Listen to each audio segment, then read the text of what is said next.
दोस्तों, एक समय की बात है। एक व्यक्ति था जो बूढ़ा होने के कारण कोई काम नहीं कर पाता था, इसलिए भीख मांगकर जीवन यापन किया करता।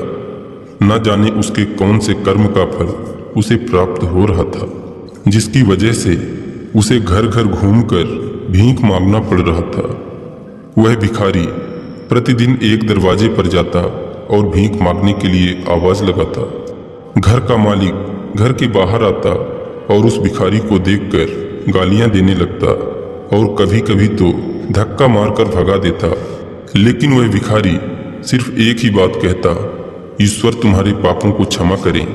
एक दिन सेठ को व्यापार में घाटा होने के कारण वह बड़े गुस्से में था। वह भिखारी उसी वक्त भीख मांगने आ गया। सेठ ने गुस्से में एक पत्थर का टुकड़ा उस भिखारी के सिर में दे मारा, जिससे उसके सिर में खून बहने लगा। फिर भी उसने सेठ से कहा, ईश्वर तुम्हारे पापों को क्षमा करे। इतना कहकर वह वहां से जाने लगा। सेठ का थोड़ा गुस्सा कम हुआ तो उसने सोचा, हमने इसे पत्थर से भी मारा, लेकिन इसने हमको सिर्फ दुआ दिया। इसके पीछे का क्या रहस्य है? इसकी जिंदगी में अवश्य ही कुछ घटना हुई है, इसका पता लगाना पड़ेगा। इतना सोचकर सेठ उस भिखारी के पीछे जाने लगा। भिखारी जहां भी जाता, सेठ दूर से ही उसके पीछे जाता। कहीं कोई भिखारी को भीख देता तो कोई गालियां देता, लेकिन भिखारी इतना ही कहता, ईश्वर तुम्हारे पापों को क्षमा करे। अब अंधेरा हो चुका था। भिखारी अपने घर की ओर लौटा। सेठ भी उसके पीछे था। भिखारी जैसे ही अपने घर पहुंचा, वहां एक टूटी फूटी चारपाई में एक बुढ़िया पड़ी थी, जो भिखारी की पत्नी थी। जैसे ही उसने अपने पति को देखा, वह उठकर खड़ी हो गई और भीख का कटोरा देखने लगी। उस भीख के कटोरे में मात्र आधी रोटी थी। उसे देखते ही बुढ़िया बोली, आज सिर्फ इतना ही और कुछ नहीं। और ये आपके सिर से खून क्यों निकल रहा है? भिखारी बोला, हाँ, आज सिर्फ इतना ही। आज किसी ने कुछ नहीं दिया। ज्यादातर लोगों ने गालियां दी, पत्थर मारे, इसलिए सर फूट गया और खून निकलने लगा। भिखारी ने फिर अपनी पत्नी से कहा, यह सब हमारे पापों का परिणाम है।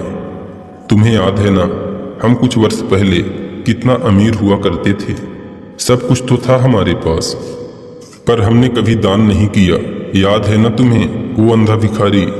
बुढ़िया की आंखों में आंसू आ गए और कहा, हाँ, कैसे हम उस अंधे भिखारी का मजाक उड़ाया करते थे। कैसे हम रोटियों की जगह खाली कागज रख देते थे। कैसे हम उसे परेशान किया करते थे। कैसे हम उसे धक्का मारकर भगा देते थे। और बुढ़िया ने कहा, सब याद है मुझे। हमने कभी उसे राह नहीं दिखाई और घर के सामने बने नाले में एक बार गिरा दिया था। जब भी वह रोटियां मांगता, हमने सिर्फ उसे गालियां ही दी। एक बार तो उसका कटोरा तक फेंक दिया। और वह अंधा भिखारी हमेशा कहता था, तुम्हारे पापों का हिसाब ईश्वर करेंगे, मैं नहीं।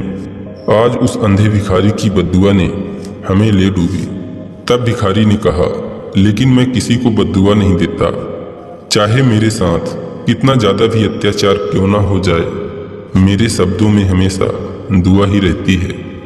मैं अब नहीं चाहता कि कोई और इतने बुरे दिन देखे। मेरे साथ अन्याय करने वालों को भी मैं दुआ ही देता हूँ, क्योंकि उनको मालूम ही नहीं होता कि वह क्या पाप कर रहे हैं, जो सीधा ईश्वर देख रहा है।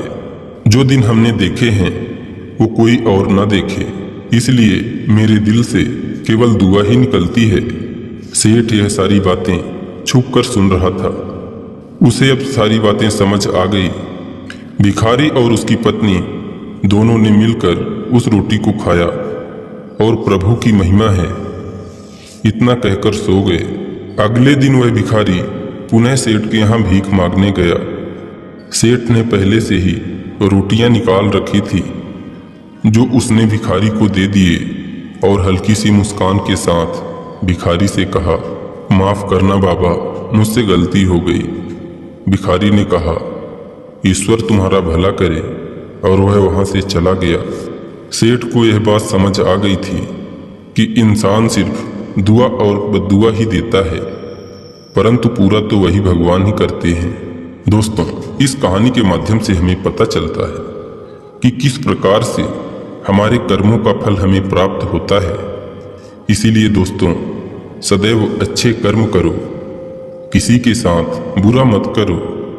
अगर किसी के साथ बुरा नहीं करेंगे तो ईश्वर भी सदैव आपके साथ रहेगा और ईश्वर सभी मुसीबतें आपके जीवन से खत्म कर देगा। दोस्तों, आशा करते हैं यह कहानी आपको अच्छी लगी होगी।